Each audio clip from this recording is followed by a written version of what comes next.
స్తోత్రం. మంచిది. రాత్రికాల సమయంలో కూడి వచ్చిన మీ అందరికీ యేసు నామములో నా హృదయపూర్వకమైన వందనాలు. కొద్ది నిమిషాలు మనం వాక్యాన్ని జాగ్రత్తగా ధ్యానం చేద్దాం.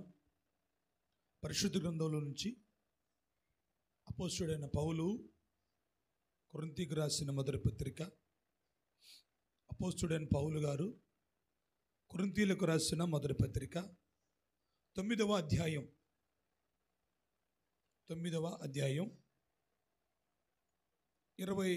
వాక్యాన్ని అలాగే 27వ వాక్యాన్ని మనం చదువుకుందాం. కాబట్టి నేను గురి చూడని వాని వలె పరుగెత్తువాడను కాను, గాలిని కొట్టినట్లు నేను కొట్లాడట్లేదు. కానీ ఒకవేళ ఇతరులకు ప్రకటించిన తర్వాత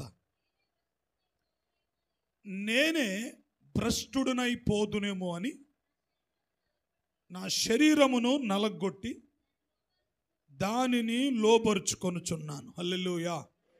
అందరూ చూద్దాం, చేతులు పైకెత్తి హల్లెలూయా, హల్లెలూయా, హల్లెలూయా. మంచిది బిడ్డలారా, జాగ్రత్తగా మరి వాక్యాన్ని విందాం. కొద్ది నిమిషాలు తర్వాత మనందరం కలిసి కొద్ది నిమిషాలు ప్రార్థన చేద్దాం. మనందరికీ బాగా తెలిసిన వాక్యం ఇది.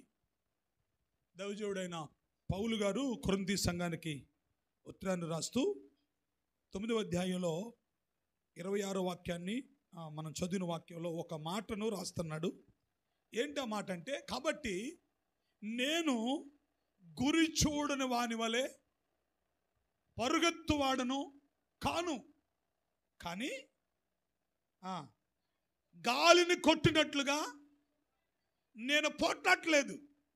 కానీ ఒకవేళ చూడండి, ఒకవేళ ఇతరులకు ప్రకటించిన తర్వాత నేనే భ్రష్టుడినైపోతానేమో అని, ఏంటంట, నేను భ్రష్టుడినై పోతానేమో అని నా శరీరమును నలగొట్టుకుంటున్నాడు ఆయన. హల్లెలూయా. అంటే బిడ్డలారా, ఇప్పుడు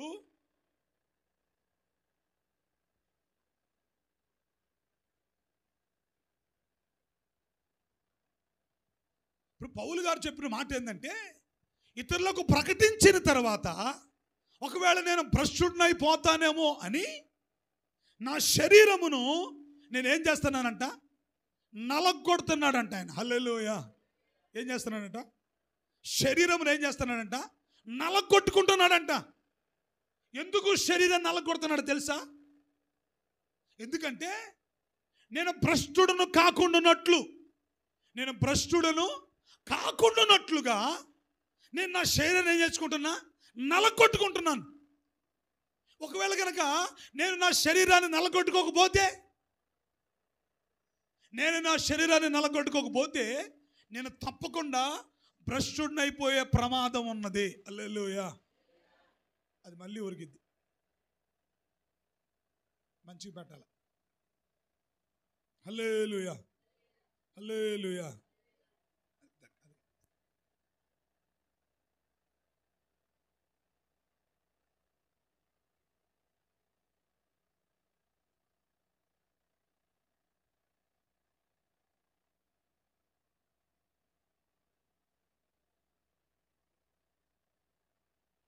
హల్లెలూయా.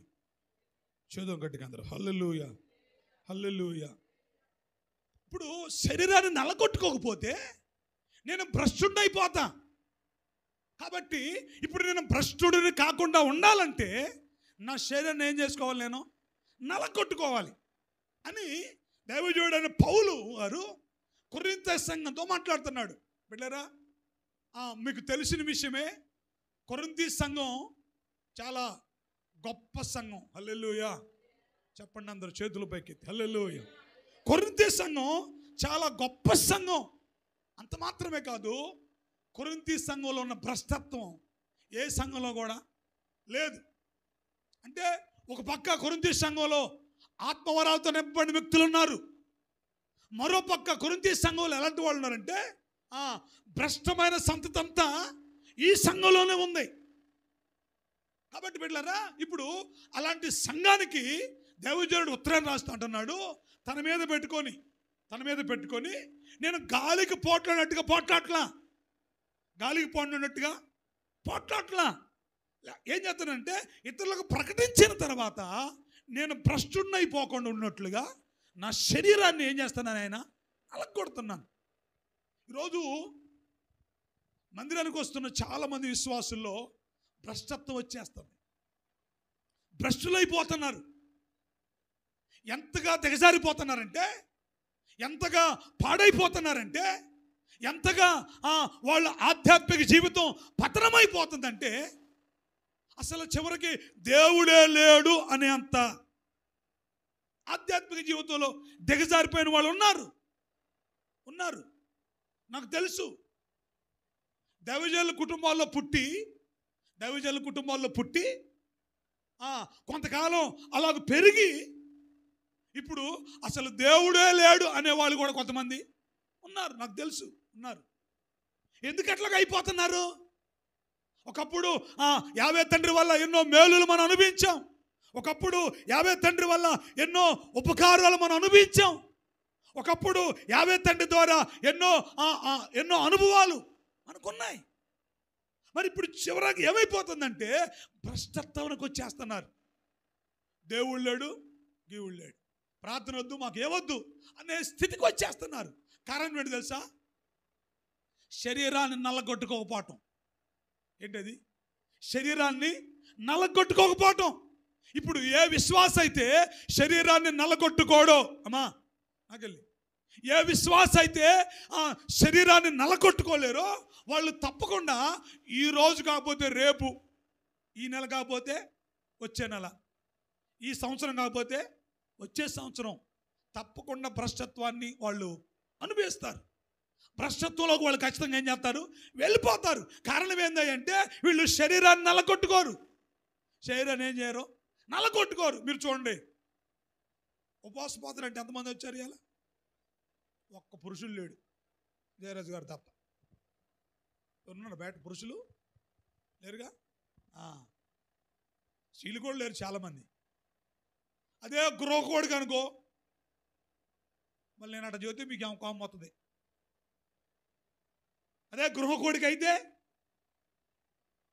ప్రార్థనకి ఒకవేళ కొంచెం తక్కువ మంది వచ్చినా భోజనం టైంకి మట్టికి అసలు మొత్తం వచ్చి పడతారు. ఏం ఆ ప్రార్థనకి అయితే ఒక తీరుగా, ఈ ప్రార్థన ఒక తీరుగా, సభాతారాధన ఒక తీరుగా, ఉపవాస ప్రార్థన అయితే ఒక దైవజనుడు ఏమన్నాడు తెలుసా? ఉపవాస ప్రార్థనకు వచ్చేవాళ్ళే అసలైన విశ్వాసులు అంట. హల్లెలూయా. మిగిలినంతా ఒట్టొట్టోళ్ళే, గాలికి పొట్టే. వాళ్ళంతా ఎవరంటే పొట్లు అంటే వాళ్ళే. ఉపవాస ప్రార్థనలో ఉన్నోళ్ళే అసలైన విశ్వాసులు. నువ్వు ఉపవాస ప్రార్థన రాకుండా ఏమా నెలపడుపు ఆరాధనలో కనబడకపోతే నిన్ను ఆయన లెక్కలో వేసుకోడు. హల్లెలూయా. చెప్పండి గట్టిగా అందరూ హల్లెలూయా. అంటే పెట్టారా? ఇప్పుడు ఎందుకు వీళ్ళు ఉపవాసం ఉండలేకపోతున్నారంటే శరీరాన్ని నలగొట్టుకోవడం వీళ్ళకి ఇష్టం లేదు. శరీరాన్ని నలగొట్టుకోవడానికే ఇష్టం లేదు. ఇప్పుడు శరీరాన్ని నలగొట్టుకోలేదనుకో ఏమైపోతారు? భ్రష్టులు అయిపోతారు. మరి భ్రష్టులు అయిపోతే దేవుడు లేడు, ప్రార్థన లేదు, మాకు మందిరం వద్దు, మాకు ఆరాధన వద్దు, అసలు మాకు ఏమొద్దు అంటారు. లేరు అలాంటి వాళ్ళు మన ఊర్లో? లేకున్నారా? మన ఊరు కాదు, మన సంఘంలో ఉన్నారు అలాంటి వాళ్ళు. ఉన్నారు. మేము బాప్తిస్మం ఇచ్చిన వాళ్ళు అలాంటి వాళ్ళు ఉన్నారు. ఎందుకు అయిపోయారయ్యా అట్లాగంటే మరి వాళ్ళు ఒకప్పుడు భక్తి చేయలేదా? చేశారు. ఒకప్పుడు పాటలు పాడారు, ఒకప్పుడు కానుకిచ్చారు, ఒకప్పుడు పరిచర్య చేశారు, ఒకప్పుడు మందిరానికి వచ్చినారు. కానీ ఈరోజు ఏమైపోయారంటే భ్రష్టత్వానికి వాళ్ళు అప్పగించబడ్డారు. కారణం ఏంటంటే వాళ్ళు తమ శరీరాలని ఏం చేసుకోలేకపోతున్నారు? నల్లగొట్టుకోలేకపోతున్నారు. నా ప్రియమైన యావే బిడ్డలారా, ఈ రాత్రి నీ శరీరాన్ని నల్లగొట్టుకోవడానికి నువ్వు ఇష్టపడకపోతే, నీ శరీరాన్ని నువ్వు నల్లగొట్టుకోవడానికి నువ్వు ఇష్టపడకపోతే రేపు నువ్వు భ్రష్టత్వానికి వెళ్ళిపోతావు. కాబట్టి జాగ్రత్తగా ఉండాలా. వాక్యంలో చెబుతుంది, యేసు మెస్సియా రాకడానికి ముందంట అనేక మంది విశ్వాసులు అంట విశ్వాస భ్రష్టులు అయిపోతారంట. విశ్వాస భ్రష్టులు అయిపోతారంట. ఎవరు విశ్వాస భ్రష్టులు అయ్యేది?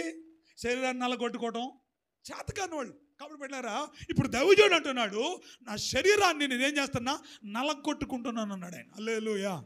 అసలు శరీరం నల్లగొట్టుకోకపోతే ఏం జరిగిద్దో ఓ 3 మాటలు చెబుతా. శరీరాన్ని నల్లగొట్టుకోకపోతే అంటే ఉపవాసముల ప్రార్థనల చేత, ఏం చేద్దామా, ఉపవాస ప్రార్థనల చేత, విజ్ఞాపన ప్రార్థనల చేత, మోకాళ్ళ అనుభవం చేత, ఇదిగో నీ శరీరాన్ని కనుక నువ్వు నల్లగొట్టుకోకపోతే ఏం జరిగిందో తెలుసా? చూడండి, మొట్టమొదటిగా తిమోతికి రాసిన 2వ పత్రిక, తిమోతికి రాసిన 2వ పత్రిక 4వ అధ్యాయం 9వ వాక్యాన్ని అలాగే 10వ వాక్యాన్ని చదువుదాం. నా యొద్దకు త్వరగా వచ్చటానికి ప్రయత్నం చేయి. దేమ ఇహలోకమును స్నేహించి నన్ను విడిచి తెస్సలోనికకు వెళ్ళెను. హల్లెలూయా. చెప్పండి చెప్పండి అందరూ చేతులు పైకెత్తి హల్లెలూయా. బిడ్డలారా, శరీరాన్ని నల్లగొట్టుకోకపోతే ఏం జరిగిద్దంటే, దైవజనుడైన పౌలు గారు తన ఆత్మీయ కుమారుడైన తిమోతికి ఉత్తరం రాస్తున్నాడు. ఉత్తరాన్ని రాస్తూ కొంతమంది వ్యక్తుల గురించి చెబుతున్నాడు ఆయన. జాగ్రత్త వినండి, కొంతమంది వ్యక్తుల గురించి చెబుతున్నాడు. ఎవరెవరు ఆ వ్యక్తులు అంటే, ఇక్కడ దేమా అని ఆయన ఉన్నాడు ఒక ఆయన, తర్వాత క్రిస్కే అని ఒక ఆయన ఉన్నాడు, తర్వాత ఇక్కడ ఇంకెవరున్నారంటే లోకా కూడా ఉన్నాడు. ఇక్కడ 3 పేర్లు ఉన్నాయి. ఒక ఆయన పేరు దేమా, ఇంకొక ఆయన పేరు క్రిస్కే, ఇంకొక ఆయన పేరు లోకా. ఈ 3 ఉన్నారు. ఈ 3 గురించి రాస్తూ తిమోతికి ఒక ఆయన గురించి వాక్యానికి వ్యతిరేకంగా రాశాడు. ఏమని రాశాడంటే, దేమ ఇహలోకాన్ని స్నేహించి నన్ను విడిచిపెట్టాడు. హల్లెలూయా. ఏం చేశాడంట? ఇహలోకాన్ని స్నేహించిన దేమ నన్ను విడిచిపెట్టాడు. ఇప్పుడు దైవజనుడి దగ్గర చాలామంది పరిచారకులు ఉన్నారు. తిమోతి ఉన్నాడు, తీతుకున్నాడు, ఫిలేమోన్ ఉన్నాడు, ఒనోసిం ఉన్నాడు, గాయి ఉన్నాడు. ఇట్లా మీరు చెప్పుకుంటూ పోతే ఇప్పుడు మనం చదువుకున్నాం కదా, లోకా ఉన్నాడు, మార్క్ ఉన్నాడు, తర్వాత దేమా ఉన్నాడు, క్రిస్కే, వీళ్ళందరూ చాలామంది ఉన్నారు. అయితే అందరి గురించి మంచిగా రాసుకుంటూ ఇప్పుడు దేమా కాడికి వచ్చేసరికి అంటున్నాడు, దేమా ఇహలోకాన్ని స్నేహించి నన్ను విడిచిపెట్టిపోయాడు. ఏం స్నేహించాడంట? ఇహలోకాన్ని స్నేహించి నన్ను విడిచిపెట్టి వెళ్ళిపోయాడు. ఇప్పుడు చూడండి, ఇప్పుడు ఈయన కూడా సంఘంలో ఉన్నాడు, అపోస్తుల దగ్గర పరిచర్య చేస్తున్నాడు, గుడారంలో పరిచర్య చేస్తున్నాడు, దైవజన పాదాల దగ్గర పెరుగుతున్నాడు. కానీ ఇప్పుడు చూడండి, అందరిలాంటి వ్యక్తిగా ఈ వ్యక్తిగా లేడు. తిమోతి లాంటి వ్యక్తి కాదేనా, తీతు లాంటి వ్యక్తి కాదేనా, ఫిలోమోన్ లాంటి వ్యక్తి కాదేనా. వాళ్ళందరూ ఆ ఉపవాసముల చేత, జాగారముల చేత, మోకాళ్ళ అనుభవాల చేత తమను తాము నలగొట్టుకుంటా ఉంటే, ఈ దేమా అంట ఇహలోకాన్ని స్నేహించాడంట. ఏం స్నేహించాడంట? లోకాన్ని స్నేహించాడంట. పిల్లరా, శరీరాన్ని నలగొట్టుకోకపోతే మనలో ఇంకా లోకపు ఆశలు, లోకపు తలంపులు, లోకపు కోరికలు, లోకపు వ్యామోహాలు మనలో ఇంకా సావు. కాబట్టి పెట్టారా, ఇప్పుడు మనలో ఆ లోక సంబంధమైన ప్రతి ఆలోచన చచ్చిపోవాలంటే మనం ఏం చేయాల్సి, మన శరీరాన్ని ఏం చేసుకోవాలా? నల్లగొట్టుకోవాలా. మీకు అర్ధగంటకు ఒక మాట చెబుతా, కృపమ్మ గారు వినాలా. మగోడైనా ఆడమైనా వాయు వరుస తప్పి పెళ్ళైన తర్వాత చేయరాని కార్యాలు చేస్తా పట్టపడ్డారనుకో, దొరికారనుకో, ఏమంటారు తెలుసా? అసలు మీరు ఏమన్నా మరి చెప్పొచ్చుగా. ఏమంటారు తెలుసా? రుత్తమ్మ గారు ఏమంటారు తెలుసా? నేను చెబుతానండి. ఏమంటారు? ఒళ్ళు బలిసి ఆ పనులు చేస్తున్నారు వాళ్ళు. ఏం చేస్తున్నారు? ఏ బలిసి? ఎందుకే? అరే వాడికి ఒళ్ళు కొవ్వెక్కిందిరా, దానికి ఒళ్ళు కొవ్వెక్కి ఆ పని చేస్తున్నారు వాళ్ళు. ఎందుకయ్యా అంటే వీళ్ళు శరీరాన్ని నలగొట్టుకోరు. ఏం చేయరు?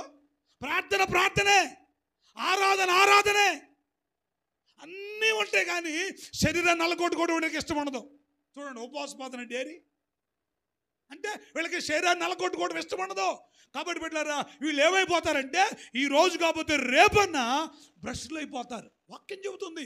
ఎందుకంటే ఇప్పుడు పౌలు గారితో పాటు చాలామంది పరిచర్యలో ఉన్నారు, చాలామంది సహకరించేవారు ఉన్నారు, ప్రార్థన చేసేవారు ఉన్నారు, ప్రయాసపడేవారు ఉన్నారు, ప్రోత్సాహపరిచేవారు ఉన్నారు, గుప్పిలిప్పేవారు ఉన్నారు. కానీ వాళ్ళందరూ తమ శరీరాల్ని నలగొట్టుకుంటా ఉంటే ఇదిగో దేమా ఉన్నాడే, దేమా అందరూ ఉపవాస ప్రార్థన చేస్తూ ఉంటే ఆయన అంటాడు, నాకు ఇలా ఆరోగ్యం బాగోలేదయ్యా, ఈసారి వారు వత్తలేనని అంటాడు. ఆయన దేవుడు అనుకునేది పాప నిజమేనేమోలే, పరిచర్య చేసి చేసి విడిపడిపోయేటాడు, ఆరోగ్యం బాగోలేదు అనుకుంటా, సర్లే నువ్వు సెలవు తీసుకొని ఆయన మేము ఉపవాస ప్రార్థన చేస్తామని వాళ్ళందరూ ఉపవాసంలో ప్రార్థన చేసేది.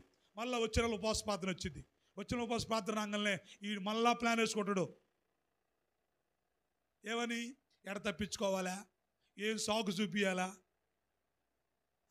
ఏం చేసి తప్పించుకోవాలా అని మరలా ఏస్తాడు. 50 తండ్రి కృప వల్ల వాడికి ఒక మంచి సాగు దొరికింది. నిజం. అసలు ఆ సాగు చెబితే ఎవరిపించి తెలుసా, నిజంగా ఇంత పనున్నాడు ఎవడు పాత్ర రాడనిపించింది. అంత మంచి సాగు దొరికింది వాళ్ళకి. వాళ్ళకే దొరుకుతుంది, మళ్ళీ అలాంటి అందరికి దొరకవు. ఎవడైతే తప్పించుకోవాలని చూస్తాడో, ఎవడైతే ఉపవాస ప్రార్థనకి దూరం అయిపోవాలని చూస్తాడో, ఎవరైతే తమ శరీరాలని నలగొట్టుకోవడానికి ఇష్టపడరో వాళ్ళకి మంచి మంచి సాకులు దొరుకుతాయంట. దొరికింది. ఎట్నో మొత్తానికి వాడి ఆశను బట్టి ఎవడో చచ్చిపోతాడు. వాడి ఆశను బట్టి ఎవరో చచ్చిపోతారు. ఏంటయ్యా రాత్రి ఉపవాస ప్రార్థనలు, అమ్మాయి ఆడిపోయారమ్మంటే, అయ్యగారు మేము కూడా వద్దాం అనుకున్నాం కానీ ఒడిదే మా పోయినసారి వాళ్ళు చెప్పిరుగా ఉపవాస ప్రార్థనని. అమ్మో వచ్చే మంగళవారం ఉపవాస ప్రార్థన అంట, వచ్చే మంగళవారం ఉపవాస ప్రార్థన అంట అనుకుంటా ఎడ చేయాలా ఏం చేయాలనుకుంటాడు. మొత్తానికి 50 తండ్రి దేవాలు వాడగడు చచ్చిపోయాడు. రోజు పెందాడిపోయేవాళ్ళు ఆయన తెల్ల ముందే పోతారు. ఎప్పుడు పోతారు? ముందే పోతారు. దేనికి తెలుసా? నిజం. నేను గమనించిన ఒకళ్ళని,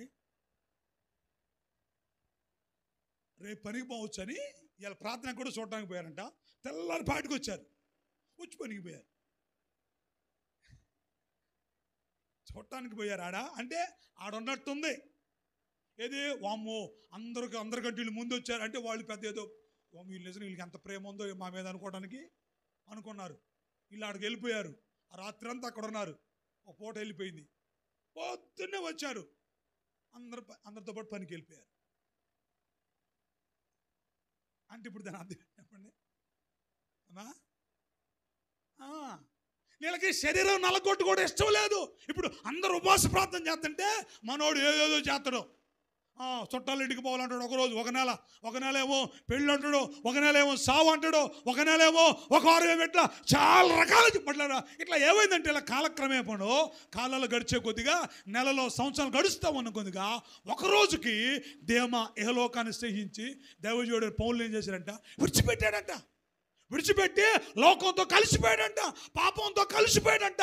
కారణం ఏందంటే శరీరాన్ని నలగొట్టుకోకపోతే ఏమైంది తెలుసా? ఏమైంది? లోకాన్ని స్నేహిస్తారు, లోకాన్ని ఆశపడతారు, లోకంలో మనుషులు కలిసిపోతారు. శరీరాన్ని నలగొట్టుకున్న వాళ్ళు. అదే శరీరాన్ని నలగొట్టుకున్నాం అనుకో, లోక సంబంధమైన ఆలోచనలు, లోక సంబంధమైన కోరికలు, లోక సంబంధమైన ఆ ఉద్దేశాలు ఇక వాళ్ళలోకి అసలు రానంటే రావు. హల్లెలూయా చెప్పండి అందరూ. చేతులు మంచి పైకే చెప్పండి. మంచిగా ఎత్తండి. మంచిగా అంటే ఎట్ట? హల్లెలూయా అన్న ప్రతిసారి మీరు ఇంతే చెప్పాలా. ఎట్ట కాదు, ఎట్ట నవ్యా ఎట్ట చూడు ఆమె ఎట్ట చెబుతుందో. హల్లెలూయా చెప్పండి గట్టిగా అందరూ. హల్లెలూయా. అంటే బిడ్డలారా, ఇప్పుడు శరీరాన్ని నువ్వు నలగొట్టుకోకపోతే నువ్వు లోకంలో పడిపోయే ప్రమాదం ఉంది. జాగ్రత్త. ఈరోజు పడిపోయిన వారిని మీరు చూడండి. ఈరోజు విశ్వాస భ్రష్టులైపోయిన వారిని మీరు చూడండి. ఎందుకలా వాళ్ళు అయిపోయారయ్యా అంటే వాళ్ళు ఉపవాస ప్రార్థనలు అంటే వాళ్ళకి ఏమి లేదు, ఇష్టం లేదు. శరీరాన్ని నలగొట్టుకోవటం వాళ్ళకి ఏమాత్రం అసలు. కొంతమంది చూడండి శరీరానికి చిన్న బాధ కూడా తగలలేరు. చిన్న దెబ్బ తగిలితే వీళ్ళు ఎంత ఫీల్ అయిపోతారో. అసలు అన్నం తినేటప్పుడు పొరపాటున కనుక ఒక్కర తక్కువ ఉంటే, పొరపాటున కనుక ఒక్కర కనుక తక్కువ ఉంటే ఆయన ఇల్లిపీకి పందిరేస్తాడు. అందరూ మీ కడుపులోనే మీ కడుపులు పగలగొట్టుకున్నారు వీళ్ళు. ఇదే మాటలో నాకు లేకుండా చేశారు. మగవాళ్ళేం కాదు, ఆడవాళ్ళేం తక్కువ కొన్నారా? ఆడవాళ్ళు కూడా అంతే అంటారు. వెనక ముందు చూసి చెప్పలేదా? మొత్తం కంచాలు కసుకు తిన్నారు, నేనేం తినాలా? వండుకోవచ్చు ఎంత చెప్పని వండుకోదు. లోపల ఉన్నది అది. శరీరానికి ఏ ఒక్కరో తక్కువైనా తట్టుకోలేరు. ఎందుకంటే బిడ్డలారా, ఇప్పుడు ఇలాంటి వ్యక్తులు ఏమైపోతుందో తెలుసా? ఖచ్చితంగా రేపు భ్రష్టత్వాలకు వెళ్ళిపోతారు. కారణం ఏంటంటే శరీరాన్ని నల్లగొట్టుకోవడానికి ఇష్టం లేదు. కాబట్టి బిడ్డలారా, ఇప్పుడు దైవజనుడు అయిన పౌలు గారి దగ్గర ఉన్న ఈ దేమా కూడా ఏ లోకాన్ని స్నేహించాడు. కారణం ఏంటంటే శరీరాన్ని నల్లగొట్టుకోవాలా, శరీరాన్ని ఏం చేసుకోవాలా?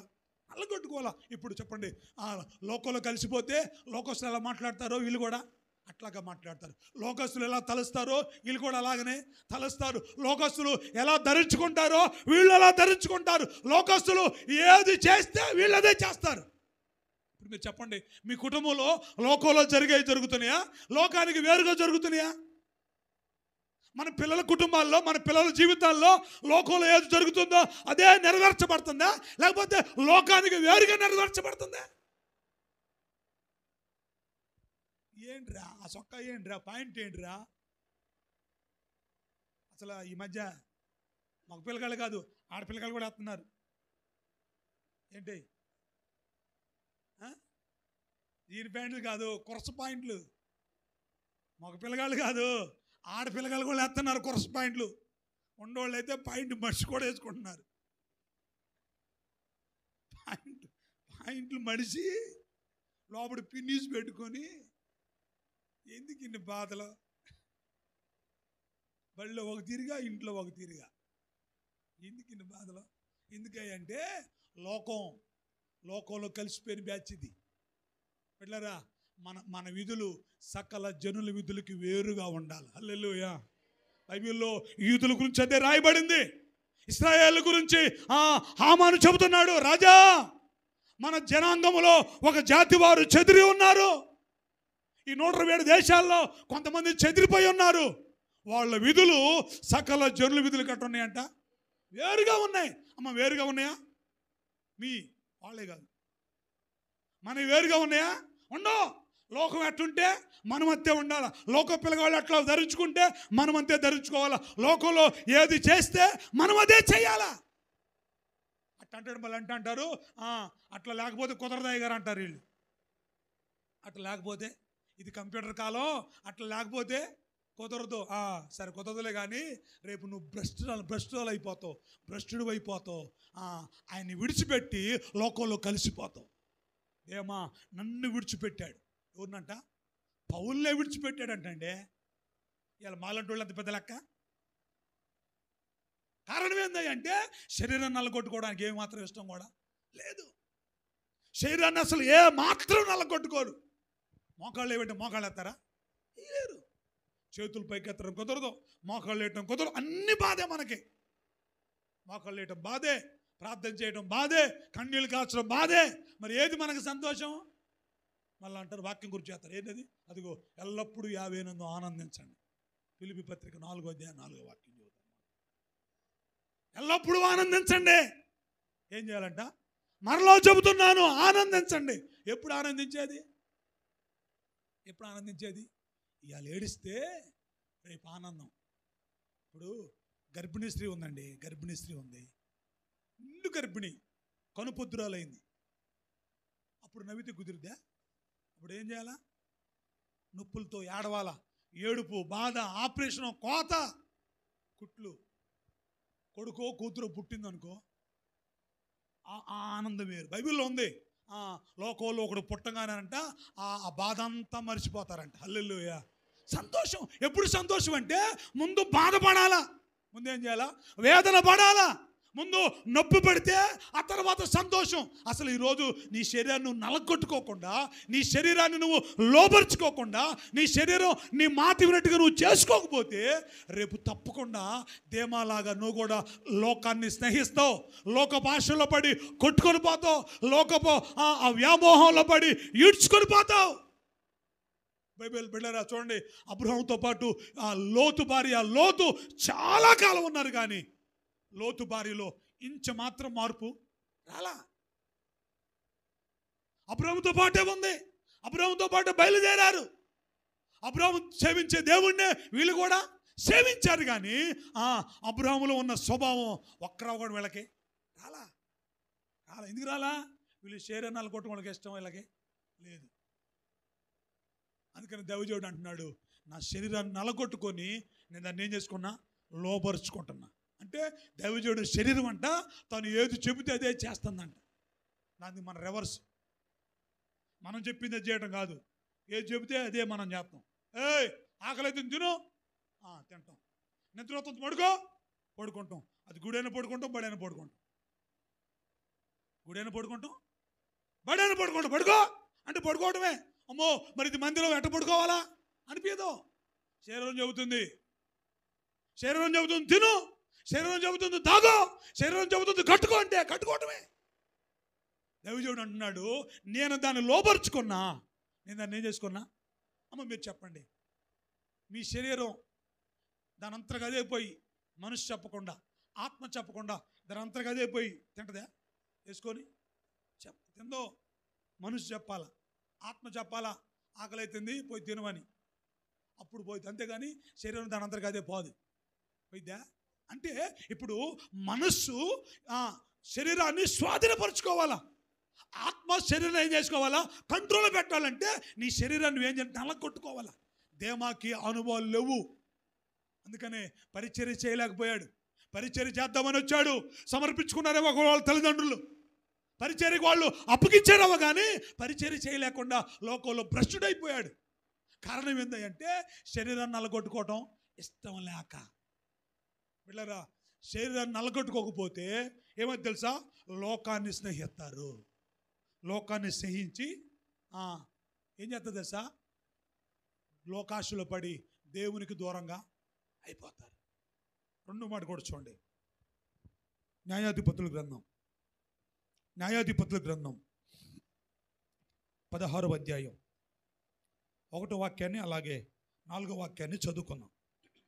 తరువాత సంసోను గాజాకు వెళ్ళి వేశ్యను ఒకదాన్ని చూసి ఆమె వద్ద చేరిను.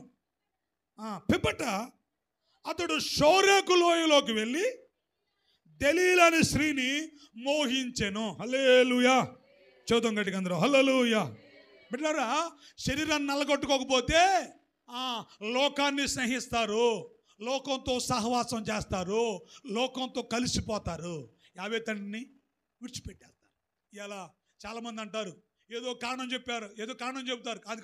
కాదు, అసలు కారణం ఏందయ్యంటే, ఎందుకు మందిరానికి రావట్లేదయ్యంటే, ఎందుకు యావేకి దూరం అయిపోయావంటే, నువ్వు శరీరాన్ని నలగొట్టుకోవడం ఇష్టం లేక భ్రష్టుడు అయిపోయావు, భ్రష్టురాలు అయిపోయావు. అందుకే లోకాన్ని ప్రేమించావు, అందుకే లోకంతో నువ్వు సహవాసం చేసావు. కాబట్టి ఈ రాత్రి అయినా సరే మన శరీరాలు ఏం చేయాలి, నలగొట్టబడాలా. ఏం చేయాలా? నలగొట్టబడాలా. దేని చేత? ఉపవాస ప్రార్థనల చేత. దేని చేతమ్మా? శరీరం నలగొట్టేది ఒకే ఒక మార్గం, ఉపవాస ప్రార్థనే. దానికి తప్ప ఈ శరీరం దేనికి ఒక మాట ఎందో ఉపవాస ప్రార్థనలే చేయాలి. రెండవదిగా ఇక్కడ సంసోను అంట, తరువాత సంసోను గాజాకు వెళ్ళి వేశ్యను ఒకదాన్ని చూశాడంట. వేశ్యను ఒకదాన్ని చూసి ఆమె వద్దకు చేరిను. పిమ్మట అతడు షోరేకు లోయలోకి పోయి దెలీలా అనే ఒక స్త్రీని మోహించాడంట. అమ్మ చెప్పండి, ఇప్పుడు సంసోను భ్రష్టుడైపోయాడా? భ్రష్టుడు కాలేదా? కారణం ఏంది తెలుసా? ఇప్పుడు ఏమైపోయాడు తెలుసా? సంసోను భ్రష్టుడైపోయాడు. ఎంత భ్రష్టుడైపోయాడంటే ఒక పెళ్లి చేసుకున్నాడు. అమ్మా, ఒక పెళ్లి చేసుకున్నాడు. మొత్తానికి ఆ పెళ్ళి ఏదో గొడవ అయిపోయింది. అసలు వాస్తవానికి సంవత్సరానికి పెళ్ళి ఉందా? లేదు. వద్దనగా పెళ్లి చేసుకున్నాడు. సరే చేసుకోండు, అట్లా ఉండాలిగా, ఉండాలా? లేడు.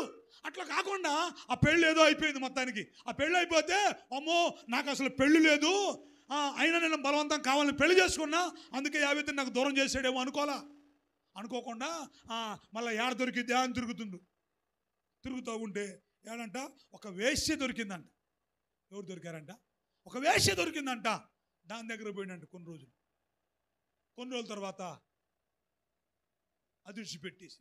అదిర్చి పెడితే మళ్ళా తిరుగుతుంటే షోరేక్ అనే లోయలోకి పోతే ఆడ దెలీలా అనే ఒక స్త్రీ ఉందంట.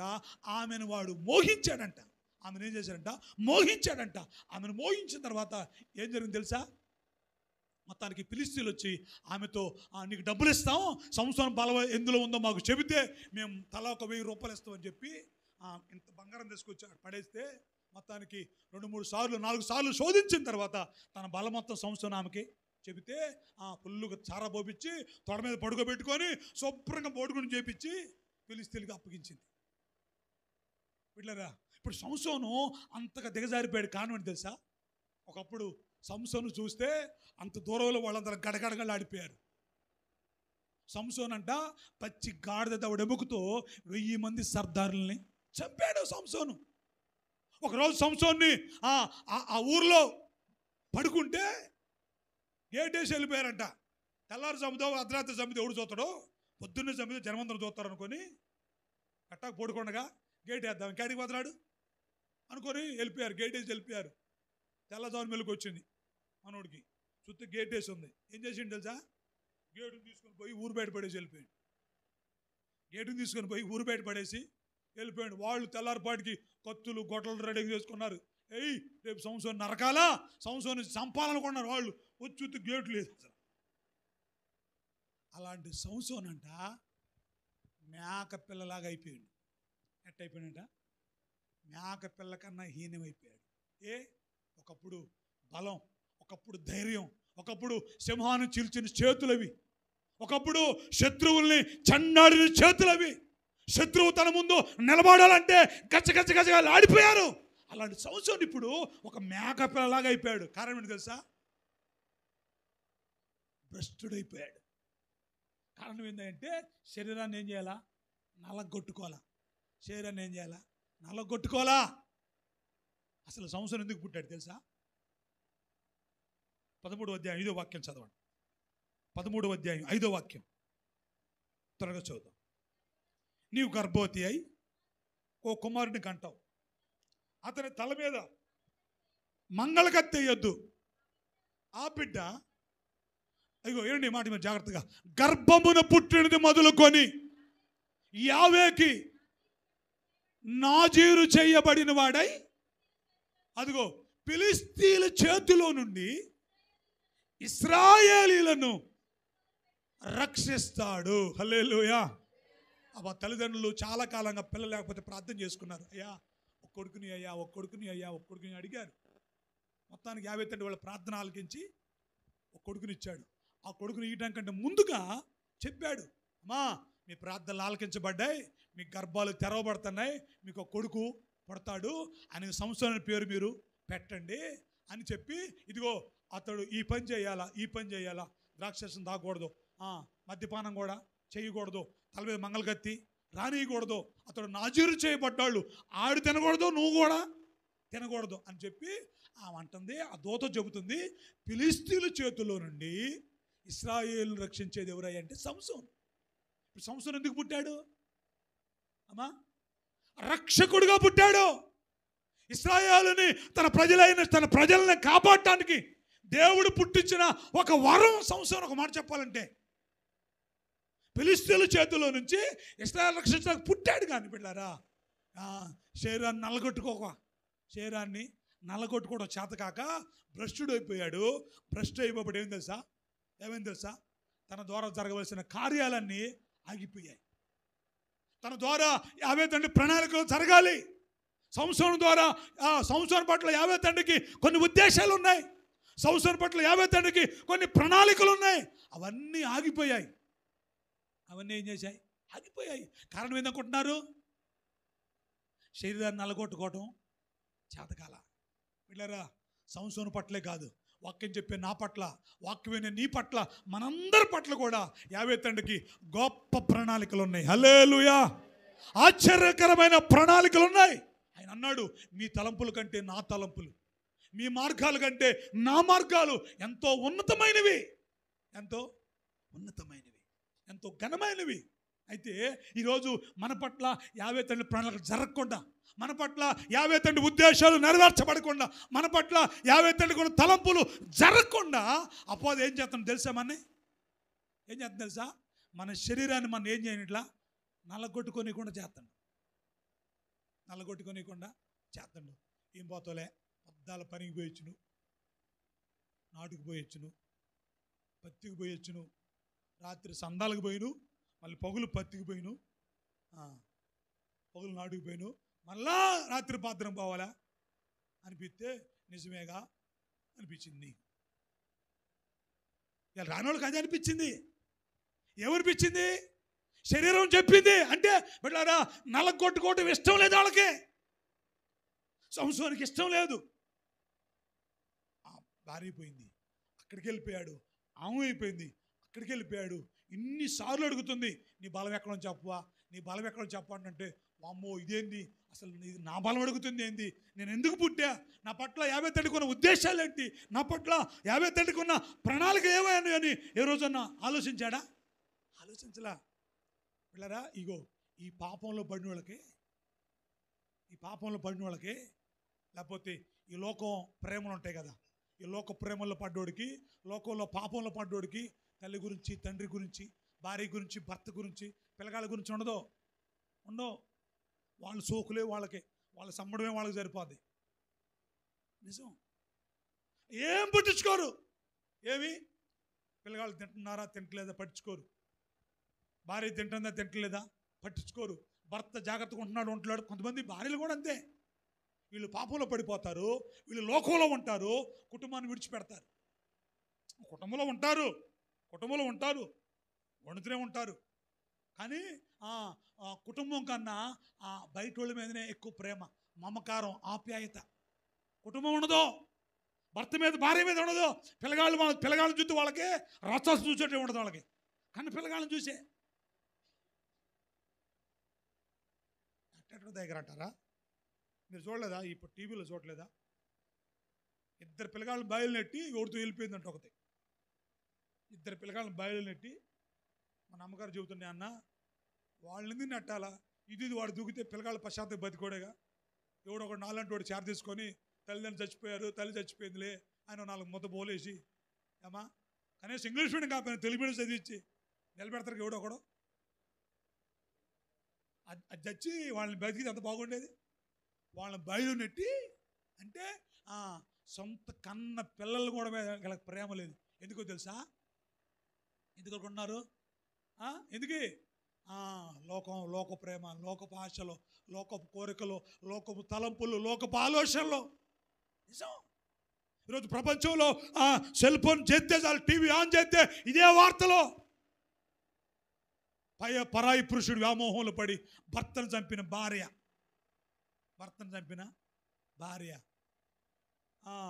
ఇంకా మీకు చెప్పంటారా? తల్లిదండ్రులు ఇద్దరికి ముందు పెట్టారంట. తల్లిదండ్రులు ఇద్దరికి ముందు పెట్టి ఇద్దరు చంపారంట. తల్లిదండ్రులు ఇద్దరు చచ్చిపోయారంట. వీడి మట్టికి మంచి ప్రశాంతంగా ఉండవు, ఇది బట్టి బాగుంది. దేనికి అనుకుంటున్నావు? వీళ్ళు ప్రేమకు అడ్డొస్తున్నారని. ఏమడ్డొస్తున్నారని? ప్రేమకు అడ్డొస్తున్నారని, తమ ఇష్టాన్ని నెరవేర్చుకోవడానికి వీళ్ళు ఆటంకంగా ఉన్నారని వాళ్ళు చంపిన వాళ్ళు ఉన్నారు. ఇలా దేశమంతా పాడైపోతుంది. కారణం ఏంటి తెలుసా? అపవాది నిన్ను భ్రష్టుని చేస్తుంది. అపవాది మనల్ని భ్రష్టురాలుగా మారుస్తుంది. ఎందుకంటే నీ శరీరాన్ని నల్లగొట్టుకొని ఇట్లా, నీ శరీరాన్ని ఏం చేసి నువ్వు దాన్ని లోపరుచుకోవట్లా. అది నీ మాట వెంటలా. అందుకనే చేయరాని పనులన్నీ చేస్తున్నావు. వెళ్ళారా, నీ పట్ల యావే తండ్రికి ఉన్న ఉద్దేశాలు, నీ పట్ల తండ్రికి ఉన్న ప్రణాళికలన్నీ అట్లా ఆగిపోతున్నాయి. ఒకవేళ కనుక సంవత్సరం సావకుండా కొంతకాలం బతుకుంటే ఇశ్రాయేలు రక్షించేవాడే, ఇశ్రాయేలుని కాపాడేవాడే, ఇశ్రాయేలుకి రక్షకుడుగా న్యాయాధిపతిగా ఉండేవాడే. హల్లెలూయా. సంసోను అలా లేడు. బైబిల్ వాక్యం చెబుతుంది, నీ కాలమునకు ముందు నువ్వు ఎలా చచ్చిపోతావనుంది ప్రసంగి గ్రంథంలో. నీ కాలమునకు ముందు నువ్వేలా చనిపోతావు. అంటే కొంతమంది కాలానికంటే ముందే చస్తారు. యాభై తండ్రి కొంతమందికి కొంత వయసు నియమిస్తాడు. ఇదిగో పలాని వ్యక్తి 70 ఏళ్ళు ఉండాలి, పలాని వ్యక్తి 60 ఏళ్ళు ఉండాలి, పలానా అబ్బాయి 40 ఏళ్ళు ఉండాలని ఎక్స్పైరీ డేట్ పెడతారు. కొంతమంది ఎక్స్పైరీ డేట్ కంటే ముందే పోతారు. మీకు తెలుసా, ప్రతి సెల్ ఫోన్కి ఒక ఎక్స్పైరీ డేట్ ఉంటుంది, ప్రతి బండికి ప్రతి కారుకి ఒక ఎక్స్పైరీ డేట్ ఉంటుంది. తెలుసా? కారు 15 ఏళ్ళే తిరగాల భూమి మీద. బైకు 15 ఏళ్ళు, నువ్వు ఎన్ని లక్షలు పెట్టి కొనుక్కున్నా 15 ఏళ్ళే తిరగాల. తర్వాత దాన్ని ఏం చేయాలి తెలిసిపోయి పాతిన గుంట్లో పడేయాలి.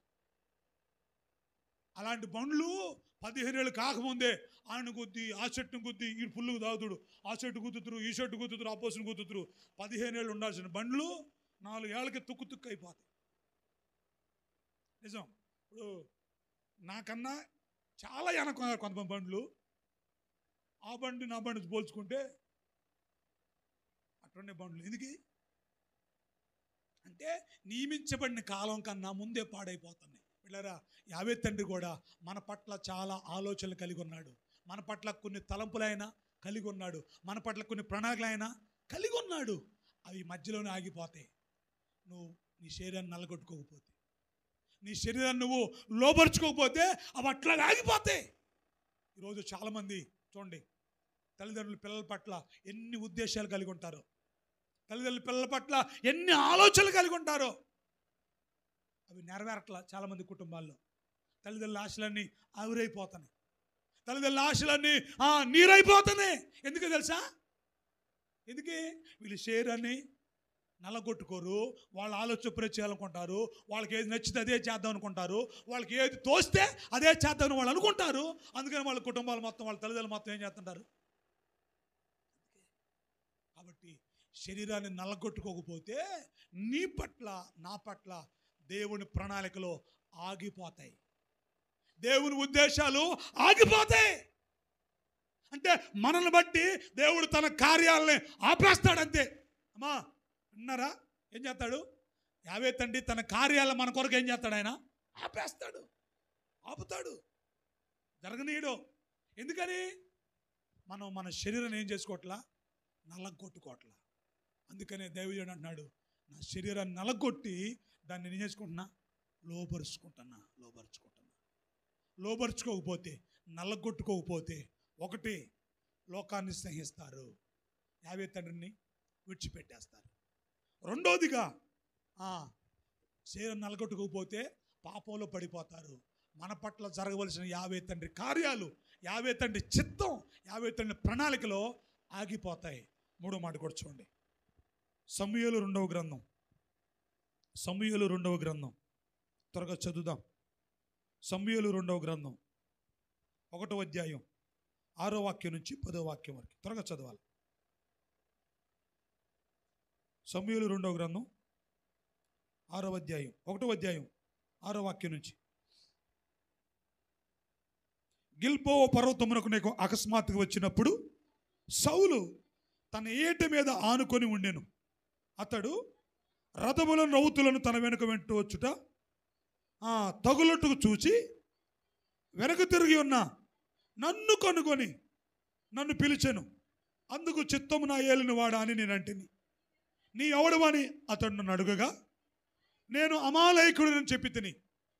అతడు నా ప్రాణం ఇంకా నాలో ఉన్నది కానీ తలతిప్పు చేత నేను బహుబాధపడుచున్నాను.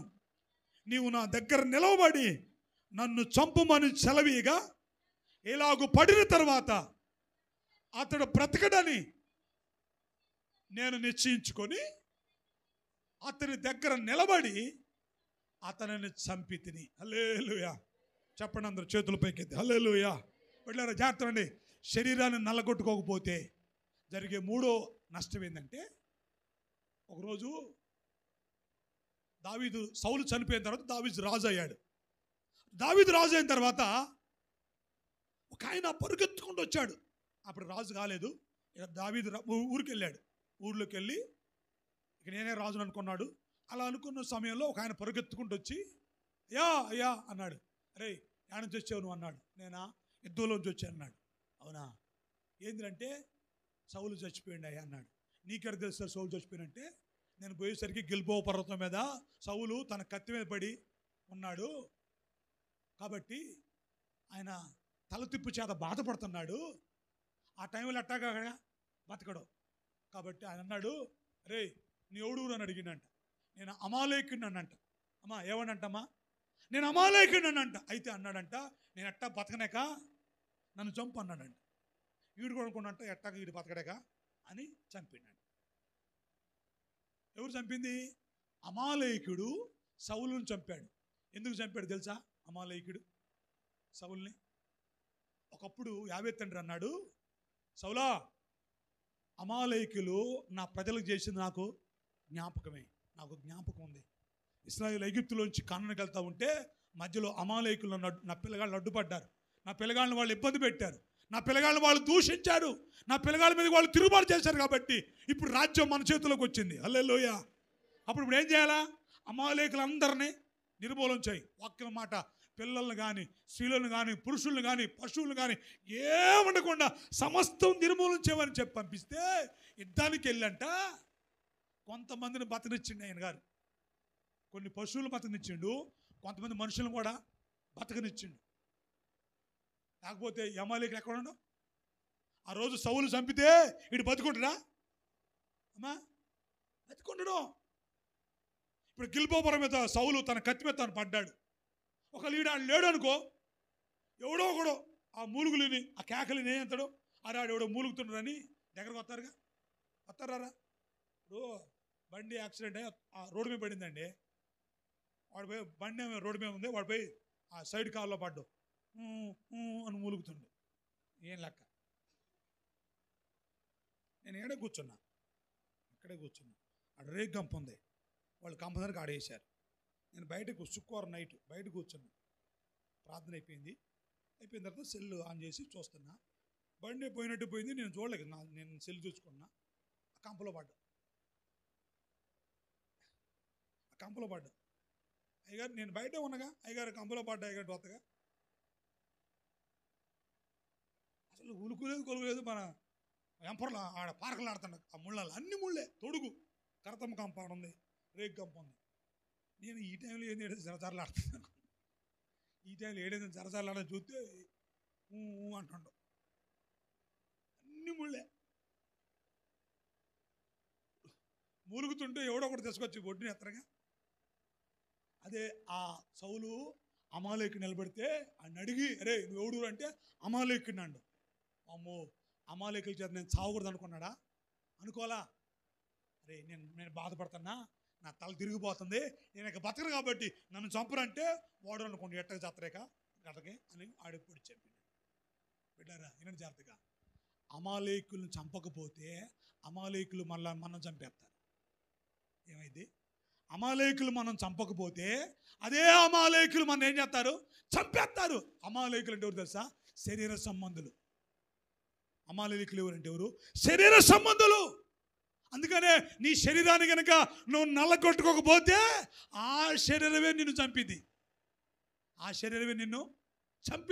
నిన్నెవరో చంపరు. నీ జీవితాన్ని ఎవరో పాడు చేయరు. నీ కుటుంబాన్ని ఎవరో పాడు చేయరు.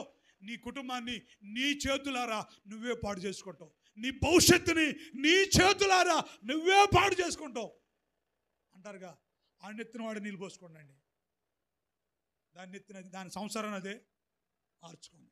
వాడు కుటుంబాన్ని వాడే ఎవడు ఆడవలా వాళ్ళే. ఎందుకు అరుచుకున్నారయ్యా? శరీరాన్ని నల్లగొట్టుకోవటం ఇష్టం లేక, శరీరాన్ని లోపరుచుకోవటం ఇష్టం లేక. బిడ్డలారా, శరీరానికి అన్నీ ఇది మట్టిలో నుంచి వచ్చింది, మరలా అది మట్టిలోకి పోద్ది. అందుకే దీనికి అన్ని మట్టి కోరికలు ఉంటాయంట. ఏ కోరికలు ఉంటాయి? అల్పమైన కోరికలు, మట్టి కోరికలు, వాక్యానికి వ్యతిరేకమైన కోరికలు. అమ్మా తల్లి ఇను, హల్లెలూయా చెప్పు, హల్లెలూయా, హల్లెలూయా. శరీరానికి అన్ని ఏ కోరికలు ఉంటాయి? మట్టి కోరికలే ఉంటాయి, అన్ని అల్పమైన కోరికలు. కాబట్టి పెట్టారా, ఇప్పుడు ఈ కోరిక ఏమైపోద్దంటే ఈ శరీరం మరలా నిన్ను చంపేసింది. సౌలు కనుక ఆ రోజు చంపితే ఆ రోజు బతికోడే. ఆ రోజు వాడిని చంపలేదు కాబట్టి ఆడే మరలా సౌలుని చంపాడు.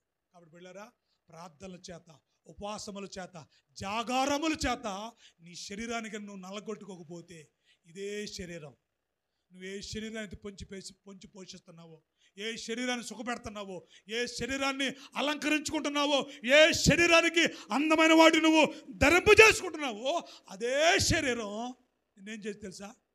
తీసిపోయి నరకంలో పడేస్తుంది. ఆడ అగ్ని ఆరదు, పురుగు చావదు. కాబట్టి ఈ శరీరాన్ని మనం ఏం చేయాలా? ఏం చేయాలమ్మా? నల్లగొట్టాలి. మోకాళ్ళు ఎత్తి ఎవరికైనా మోకాళ్ళు వస్తాయి. మోకాళ్ళు నవ్వుకునేటువంటి నవ్వా నొత్తాయి. చేతులు ఎత్తే చేతులు ఎవరికైనా నొత్తాయి. మోషేకి చేతులు నవ్వలేదా? వచ్చిన నవ్వలేదా? మోషే చేతులు బొరువెక్కితేనంట మోషే చేతులు కిందికి దించాడంట. అంత పెద్ద అయ్యగారికే చేతులు బొరువెక్కినాయి. పెద్ద విశేషం ఉంది. ఎవరికైనా మోకాళ్ళు వస్తాయి, ఎవరికైనా చేతులు నొస్తాయి. అయినా ఏం చేయాలా? ఏదో ఒక సహాయం చేసుకోవాలి. అయ్యా రండిరా, నా చేతులు దిగిపోతాయి, నా చేతులు దిగిపోయినప్పుడు ఇశ్రాయేలు ఓడిపోతున్నారని చెబితే అహరోను ఊరు వచ్చి మోషే ఒక పెద్ద బండేసి నువ్వు బండ మీద కూర్చొని చెప్పి ఆ పక్క ఒకడు ఈ పక్క ఒకడు చెయ్యి సిరొక బుధానం పెట్టుకుని వాళ్ళు కూర్చున్నారంట. మోషే రెండు చేతులు ప్రార్థన చేస్తుంటే ఇశ్రాయేలు ఊరికైనా వస్తుంది. నొచ్చినంత మాత్రాన, బాధ వచ్చినంత మాత్రాన శరీరాన్ని సుఖపెట్టకూడదు. శరీరాన్ని ఏం చేయకూడదు? సుఖపెట్టకూడదు. దావీదు అంటాడు, ఉపవాసం చేత నా మోకాళ్ళలో ఉన్న సత్తువంతం అయిపోయింది, తగ్గిపోయింది. నా ముఖం వికారం అయిపోయింది. నా కాళ్ళు గడగడ గడగడ వణుకుతున్నాయి. దేనికయ్యా? ఉపవాసముల చేత. కాబట్టి పిల్లరా, మన శరీరాన్ని మనం ఏం చేయాల్సా? నలగొట్టాలా. లేకపోతే భ్రష్టుడు అయిపోతాం. కాబట్టి శరీరాన్ని నలగొట్టకపోతే లోకాన్ని స్నేహిస్తారు. లోకంలో పాపాన్ని, లోకంలో అలవాట్లు, లోక సహవాసాలు, లోక పద్ధతులు మనలోకి వచ్చేస్తాయి. అందుకని శరీరాన్ని ఏం చేయాలి? రోజు ఏం చేస్తుండే? ఎప్పటికప్పుడే ఏం చేస్తుండాలా? నలగొడుతుండాలా. రెండోదిగా శరీరాన్ని నలగొట్టకపోతే మన పట్ల 50 తండ్రి కార్యాలు మధ్యలోనే ఆగిపోతాయి. మనందరి పట్ల 50 తండ్రికి గొప్ప ప్రణాళికలు ఉన్నాయి. హల్లెలూయా. వెళ్ళరా, మీరు అనుకోవచ్చు మా పట్ల ఏముంటాయి అనుకుంటారా? లేదు. మీకు చదువు వచ్చినా రాకపోయినా, మీరు వాక్యం చెప్పినా చెప్పకపోయినా, ప్రతి మనిషి పట్ల 50 తండ్రికి ఉన్నతమైన ఉద్దేశాలు ఉన్నాయి. కాబట్టి అవి నెరవేరుస్తాడు ఆయన. ఎప్పుడు? నీ శరీరాన్ని నువ్వు నలగొట్టుకుంటే. లేకపోతే అవి మధ్యలోనే ఆగిపోతాయి. ఈ అల్పకాలం పాపభోగాలు అనిపించిన అనుకోండి, అవి అంతే ఆగిపోతాయి. సంవత్సరం అంతే అనుకున్నాడు. ఏమనుకున్నాడు? అమ్మో నా భార్య పోయింది, దాన్ని చేసుకోవాలనుకున్నాడు. దాన్ని చేసుకోండు. కొన్ని రోజులకి అది పోయింది. అమ్మో నా పెళ్ళం పోయిందని మళ్ళీ దాని దగ్గర పోయాడు. దాన్ని చేసుకోండు. అదేం చేసింది? కాబట్టి అల్పకాలపు పాపభోగాల కంటే 50 ప్రజలతోనే శ్రమ మేలనుకున్నాడు దైవజనుడైన మోషే గారు. హల్లెలూయా. కాబట్టి ఈ రాత్రికాల సమయంలో నా ప్రియమైన 50 బిడ్డలారా, మనం ఏం చేస్తా? ఉపవాసముల చేత మన శరీరాలను మనం ఏం చేసుకోవాలా? నలగొట్టుకుంటే అప్పుడు మన ద్వారా జరగవలసిన 50 తండ్రి పని, మన ద్వారా జరగవలసిన 50 తండ్రి కార్యాలన్నీ సక్రమంగా జరుగుతాయి. లేకపోతే కార్యాలన్నీ ఏమైపోతాయి? ఆగిపోతాయి. మూడోదిగా, మనం మన శరీరాన్ని చంపకపోతే ఈ శరీరం మనం ఏం చేస్తుంది? రేపు చంపింది. మన శరీరం మనం ఏం చేస్తుంది? చంపింది. మన ఎవరు ఆపరు. ఇప్పుడు చూడండి, ఇప్పుడు అందరూ ఇప్పుడు ఎక్కడ చూసినా డైట్ అంటున్నారు. ఫుల్లుగా తింటారు. ఒకడు ఇంతలా తింటారు, ఇంతలా ఉంటారు. డాక్టర్ దగ్గర పోతే డాక్టర్ గారు కాళ్ళు నొత్తుంది, బరువు ఎక్కువైతే కాళ్ళు నొత్తాయి. అంత మోసేది ఎవరు అమ్మా? కాళ్ళే. మరి కాళ్ళు నవ్వకపోతే ఏళ్ళు నొత్తాయా? కాళ్ళు నొత్తనాయండి. తినదరగట్లేదండి. కొవ్వు ఎక్కువ ఉంటే ఎట్టరికిది లోపడం దండలు కొవ్వు లోపడ. అందుకని డాక్టర్ అంటాడు, అట్ట కాదయ్యా, సన్నబడు. సన్నబడు, లేకపోతే రక్తం మందమయ్యి రక్తం అందదు, హార్ట్ అటాక్ వచ్చింది అని చెప్పగానే ఇప్పుడు డైట్లు జిమ్ముకి వెళ్తాడు. ఎక్కడికి వెళ్తారు? జిమ్ములు అంటాడు, వాకింగ్ అంటాడు, అది అంటాడు, ఇదని మొత్తానికి ఏం చేస్తారంటే అంతలా ఉండేవాళ్ళు ఇంతలా పోయి సన్నగా అయిపోతారు. వీడు సన్నగా కాలేదనుకో, ఆడు తిండే ఆయన చంపిద్ది. ఆడు తాగిన తాగుడే ఎవరు చంపరు, నీ శరీరమే. నీ శరీరమే. అది శారీరకంగానైనా ఆధ్యాత్మికంగానైనా. కాబట్టి పిల్లరా, ఆధ్యాత్మికంగా కూడా నీ శరీరం నలగొట్టుకోకపోతే అది నీ మాట విందో నిన్ను చంపిద్ది. సౌలు అలాగే చనిపోయాడు. సౌలు చనిపోవడమే కాదండి, సౌలుతో పాటు ఏ పాపం తెలియని యోనాతాను కూడా చనిపోయాడు. ఒక నమ్మకస్తుడు యోనాతాను, నీతిమంతుడు యోనాతాను చనిపోయాడు. కారణం ఏమనుకుంటున్నారు? సౌలు లాంటి వ్యక్తులు సావాసం చేస్తే అంతే వచ్చింది. యోనాతాను కూడా అదే సావు. యోనాతాను సావు కాండి ఎవరుకున్నారు? వాళ్ళ నాన్నతో సావాసం చేయటమే. వాళ్ళ నాన్న మంచివాడు కానీ సంగతి తెలుసు ఆయనకి. అయినా సరే వాళ్ళ నాన్నని పడి వెళ్ళిపోయాడు, చనిపోయాడు. అందుకని చెప్పేది లోక సహవాసం మనకి వద్దని. అనుజనులతో మనకి సహవాసం ఉండకూడదు, పాపాత్ములతో సహవాసం ఉండకూడదు, తిండిపోతులతో, తాగుబోతులతో, తిరుగుబోతులతో, తిట్టుబోతులతో మనకి సహవాసాలు ఉండకూడదు. సహవాసం చేసిన యోనాతాను బలైపోయాడు వాళ్ళ నాన్నతో పాటు. అంతే అయింది. అందుకని చెప్పింది వాక్యం. ఏం చేయాలంటే శరీరాన్ని ఏం చేసుకోవాలా? నలగొట్టుకోవాలి. హల్లెలూయా. చెబుదాం గట్టిగా అందరూ హల్లెలూయా. శరీరాన్ని ఏం చేసుకోవాలా? నలగొట్టాలి. అందుకని దేవుడు అన్నాడు, నేను గాలికి పోనన్నట్టుగా నేను పోట్లాడటం లేదు. ఇతరులకు ప్రకటించిన తర్వాత నేను ప్రశ్న అయిపోతానేమోనని నా శరీరాన్ని నలగొట్టి దాన్ని ఏం చేసుకుంటున్నా? లోబరుచుకుంటున్నా. పౌలు శరీరం పౌలు మాట వింటుంది. మన శరీరాలు మన మాట వింటున్నాయా? పౌలు శరీరం తను ఏ చెబుతుంది చేస్తుంది. మరి మన శరీరాలు ఇట్లా. ఎందుకంటే నలగొట్టకపోతే భ్రష్టులం అయిపోతాం, లోకంలో కలిసిపోతాం, యావే కార్యాలు ఆగిపోతాయి. చివరికి ఆ శరీరమే మన ఏం చేసిద్ది? నరకాన్ని తీసుకొని పడేసి. కాబట్టి ఈ రాత్రికాల సమయంలో వెళ్ళరా, ఇక్కడ కూర్చొని మనలో ఎవరో, లేకపోతే ఈ లైవ్లో వాక్యం వినే ఏ బిడ్డ కూడా నరకానికి పోవటానికి వీల్లేదు. హల్లెలూయా. అందరూ యావే రాజ్యాలు ఉండాలంటే శరీరాల్ని నలగొట్టుకోవాలా. అట్టి కృప తండ్రి మనందరికీ వాళ్ళని కోరుకుంటూ నా వాక్యాన్ని ముగిస్తూ ఉన్నాను.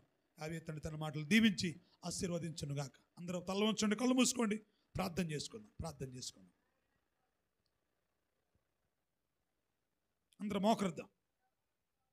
స్తోత్రం. హల్లెలూయా. డాడీ వాళ్ళ పేర్లు రాయండి.